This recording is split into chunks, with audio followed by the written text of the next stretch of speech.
Latest updates ఎప్పటికప్పుడు పొందడానికి big TV WhatsApp channel follow అవ్వండి. లింక్ డిస్క్రిప్షన్ లో ఉంది. వైసీపీ ప్రభుత్వ హయాంలో అక్రమ దందాలు యథేచ్ఛగా కొనసాగాయన్న ఆరోపణలున్నాయి. ఎర్రచందనం దగ్గర నుంచి క్వాడ్ స్మగ్లర్ల వరకు విచ్చలవిడిగా చెలరేగిపోయారని విమర్శలు వెల్లువెత్తాయి. అయితే ప్రభుత్వం మారినా ఆ స్మగ్లింగ్ వ్యవహారాలు ఇంకా కొనసాగుతూనే ఉన్నాయన్న అభిప్రాయం వ్యక్తమవుతోంది. అధికారంలోకి రాగానే ఎర్రచందనం స్మగ్లింగ్కు సమర్థంగా అడ్డుకట్ట వేయగలిగారు డిప్యూటీ సీఎం పవన్ కళ్యాణ్. తాజాగా రేషన్ బియ్యం అక్రమ రవాణాపై కొరడా జులిపించారు. పవన్ కళ్యాణ్ ఎన్నికల ప్రచార సమయంలోనే కాకినాడ పోర్టులో అక్రమాలు, అప్పటి వైసీపీ ఎమ్మెల్యే ద్వారంపూడిపై తీవ్రస్థాయిలో ధ్వజమెత్తారు. ఇప్పుడు ఆయనే స్వయంగా బరిలోకి దిగడంతో ఇక ద్వారంపూడి దందాలకు చెక్ పడినట్లే అంటున్నారు.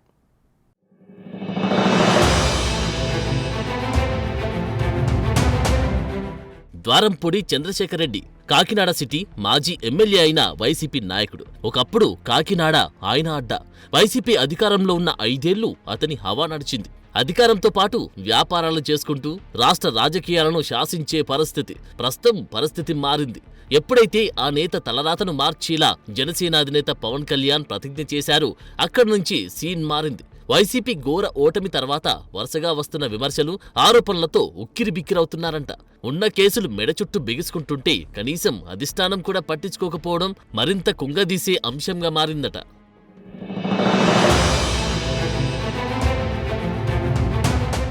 వైసీపీ ప్రభుత్వ హయాంలో కాకినాడ పోర్టును బేస్ చేసుకుని ద్వారంపూడి అక్రమ వ్యాపారాలకు పాల్పడ్డారన్న ఆరోపణలు వెల్లువెత్తాయి. ఆ క్రమంలో కాకినాడ పోర్టు పేరు వినగానే ఎవరికైనా మొదట గుర్తుకు వచ్చేది ద్వారంపూడి చంద్రశేఖర్ రెడ్డి పేరే. రేషన్ బియ్యం అక్రమ రవాణాతో కోట్లు వెనకేశారన్న ఆరోపణలు చాలా కాలంగా ఉన్నాయి. కాకినాడలో ద్వారంపూడి తన పతనాన్ని తానే రాసుకున్నారని రాజకీయ నిపుణులు అభిప్రాయం వ్యక్తం చేస్తున్నారు. జనసేన అధినేత పవన్ కళ్యాణ్ పై తీవ్రస్థాయిలో విమర్శలు చేయడంతో పాటు వైసీపీ అధికారంలో ఉన్నప్పుడు కొన్ని సందర్భాల్లో జనసైనికులపైన దాడులు చేయించారని వార్తలు వినిపించాయి.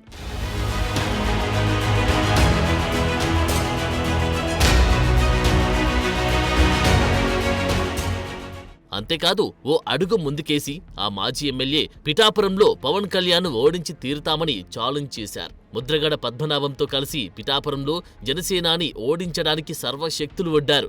పవన్ ని సామాజిక వర్గ పరంగా పర్సనల్ గా టార్గెట్ చేస్తూ నానా హడావిడి చేశారు. ఆ క్రమంలో మొదటి నుంచి ద్వారంపూడి చంద్రశేఖర్ రెడ్డి తీరుపై పవన్ కళ్యాణ్ ఆగ్రహంతో ఉన్నారు. ఎన్నికల ప్రచారంలో పవన్ ద్వారంపూడిపై తీవ్రస్థాయిలో ఆరోపణలు చేశారు. ఆయన ఇల్లీగల్ వ్యాపారాలు చేస్తున్నారని, ఆయన ఆటలు సాగనివ్వమంటూ హెచ్చరించారు. ద్వారంపూడి అధపాతాళానికి తొక్కేస్తానని, లేకుంటే పేరు మార్చుకుంటానంటూ తీవ్రస్థాయిలో వ్యాఖ్యలు చేశారు. ముఖ్యంగా జగన్ అధికారంలో ఉన్నంత కాలం ద్వారంపూడి చంద్రశేఖర్ రెడ్డి కాకినాడ పోర్టును తన అవినీతికి ద్వారంగా మార్చేసుకున్నారన్న ఆరోపణలున్నాయి. మళ్లీ గెలుస్తామన్న ధీమాతో ద్వారంపూడి ఇష్టానుసారం చెలరేగిపోయారు. తీరా చూస్తే ఎన్నికల్లో సీన్ పూర్తిగా రివర్స్ అయింది. కూటమి ఘన విజయం సాధిస్తే జగన్ పార్టీ కనీసం విపక్ష హోదా కూడా దక్కించుకోలేకపోయింది. అత్యంత అవమానకర రీతిలో 175 స్థానాలకు గాను కేవలం 11 స్థానాల్లోనే వైసీపీ అభ్యర్థులు విజయం సాధించారు. కాకినాడ నుంచి ద్వారంపూడి చంద్రశేఖర్ రెడ్డి ఘోర పరాజయాన్ని చవిచూశారు.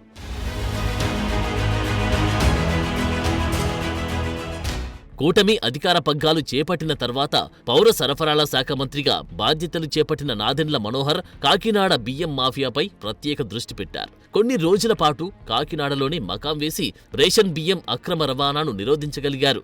ఈ క్రమంలో ఆయన పలు గోదాముల్లో అక్రమంగా నిల్వ ఉంచిన రేషన్ బియ్యాన్ని సీజ్ చేశారు. రేషన్ బియ్యం పోర్టుకు వెళ్లే మార్గాలపై నిఘా వేసి నియంత్రించారు. దీంతో కాకినాడలో బియ్యం మాఫియా కొంతకాలం సైలెంట్ అయిపోయింది. ఈ మాఫియా డాన్ ద్వారంపూడే అన్నది ఓపెన్ సీక్రెటే. జగన్ అధికారంలో ఉన్న 5 ఏళ్లే వ్యవస్థలను గుప్పిట పెట్టుకుని తన బియ్యం దందాను యథేచ్ఛగా సాగించిన ద్వారంపూడి తెలుగుదేశం కూటమి అధికారంలోకి వచ్చిన తర్వాత కొద్ది కాలం సైలెంట్గా ఉన్నారు. ఇప్పుడు మళ్లీ తన దందాను ప్రారంభించారని తాజా పరిణామాలను బట్టి అవగతమవుతోంది. ఇటీవల 1000 టన్నుల అక్రమ బియ్యాన్ని తరలిస్తున్న ఓడా పట్టుబడింది. ఆ క్రమంలో కాకినాడ పోర్టులో పవన్ కళ్యాణ్ పర్యటించారు. యాంకరేజ్ పోర్టులో బార్జీలో తనిఖీలు చేశారు. అందులో పట్టుబడిన బియ్యాన్ని పరిశీలించారు. నేరుగా పవన్ బార్జీ ఎక్కి బియ్యం ప్లేట్లో వేసి పరిశీలించారు. అక్కడే ఉన్న డిఎస్ఓ, కలెక్టర్, పోర్ట్ అధికారి, ఇతర అధికారులపై తీవ్రంగా మండిపడ్డారు. రేషన్ మాఫియాకు మీరంతా సహకరించకపోతే ఇలా ఎలా దేశాలు దాటిపోతుందని శివాలెత్తారు. ఉద్యోగాలు చేస్తున్నారా, మాఫియాకు వంత పాడుతున్నారా అంటూ మండిపడ్డారు. తర్వాత అక్కడి నుంచి డీప్ వాటర్ పోర్టుకు చేరుకొని అక్కడి నుంచి టగ్ ఎక్కి సముద్రంలోకి వెళ్లారు.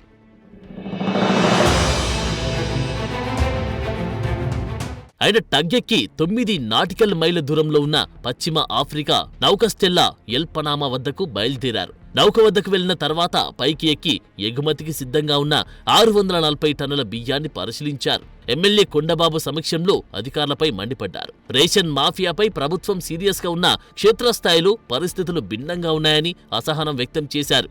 మొత్తం మీద ఇప్పుడు పవన్ కళ్యాణ్ స్వయంగా రంగంలోకి దిగడంతో అవినీతి ద్వారం పొడి ఆట కట్టినట్లేనని అంటున్నారు. వీళ్ళకి ఎంత ధైర్యం అంటే వీళ్ళందరికీ కూర్చోబెట్టి కోర్టులకు వెళ్తారు. కోర్టులకు వెళ్ళి నా మీద ఒత్తిడి పెడతా ఉన్నారు. నా మీద కూర్చోబెట్టి మీరేం చేయలేరు ఇట్లా మాట్లాడుతున్నారు నాతోటి. నేను ఈరోజు ఇందాకే చెప్పాను, ఫస్ట్ దీనికి సంబంధిత పోర్ట్ ఎవరు, సీఈఓ ఎవరో, ఈ స్టేక్ హోల్డర్స్ ఎవరు, వాళ్ళకి నోటీసులు పంపించిన వాళ్ళకి ఆ షిప్ని సీజ్ చేయండి. You don't have any control on this being the district supplies. Already మన మినిస్టర్ గారు వచ్చినప్పుడు చీజ్ చేశాం సార్. ఇవన్నీ సీజ్ చేసి మళ్ళీ ఎలా వదిలేరు? బ్యాంక్ గ్యారంటీ మీద రిలీజ్ చేశాం. ఇవి పాడైపోతాయి. అదేనా ఇది? అదే సార్, దాంట్లో 50% ఉంది సార్. దీంట్లో మొత్తం అదే అన్నారు. మళ్ళీ ఇప్పుడు 50% ఉన్నారు. 50% వాళ్ళు బయట కొన్నారు, స్ట్రెస్ మిల్లింగ్ కొన్నారు సార్ ఈ మధ్య. అది ఇది మిక్స్ చేసి మీరు సీజ్ చేశాను మొన్నటి నుంచి ఇదే చెప్తున్నాను నేను రైడ్కి వచ్చినప్పటి నుంచి కూడా. బియ్యాన్ని అక్రమంగా పోర్టుకు తరలించే దారులన్నీ మూసేసి ఇక కేంద్రం ఆధీనంలోని పోర్టు సిబ్బంది తీరుపై కేంద్రానికి ఫిర్యాదు చేయడం ద్వారా ఈ అవినీతి అనకొండల ఆట కట్టించడానికి కంకణం కట్టుకున్నానని పవన్ కళ్యాణ్ స్పష్టం చేశారు. అదే సమయంలో కాకినాడలో ద్వారం పొడికి సహకరిస్తున్న అధికారులను వదిలేది లేదని హెచ్చరించారు. స్థానిక అధికారుల అండదండలు, సహాయ సహకారాలు లేకుండా అంత పెద్ద మొత్తంలో బియ్యం పోర్టుకు ఎలా చేరిందన్న దానిపై ఆరా తీస్తున్నారు. మొత్తానికి డిప్యూటీ సీఎం దూకుడుతో కాకినాడలో ద్వారం పొడికి రుణానుబంధం తీరిపోయినట్లేనని, ఆ మాజీ ఎమ్మెల్యే అక్రమ దందాలకు పూర్తిగా చెక్ పడినట్లే అన్న అభిప్రాయం వ్యక్తమవుతోంది.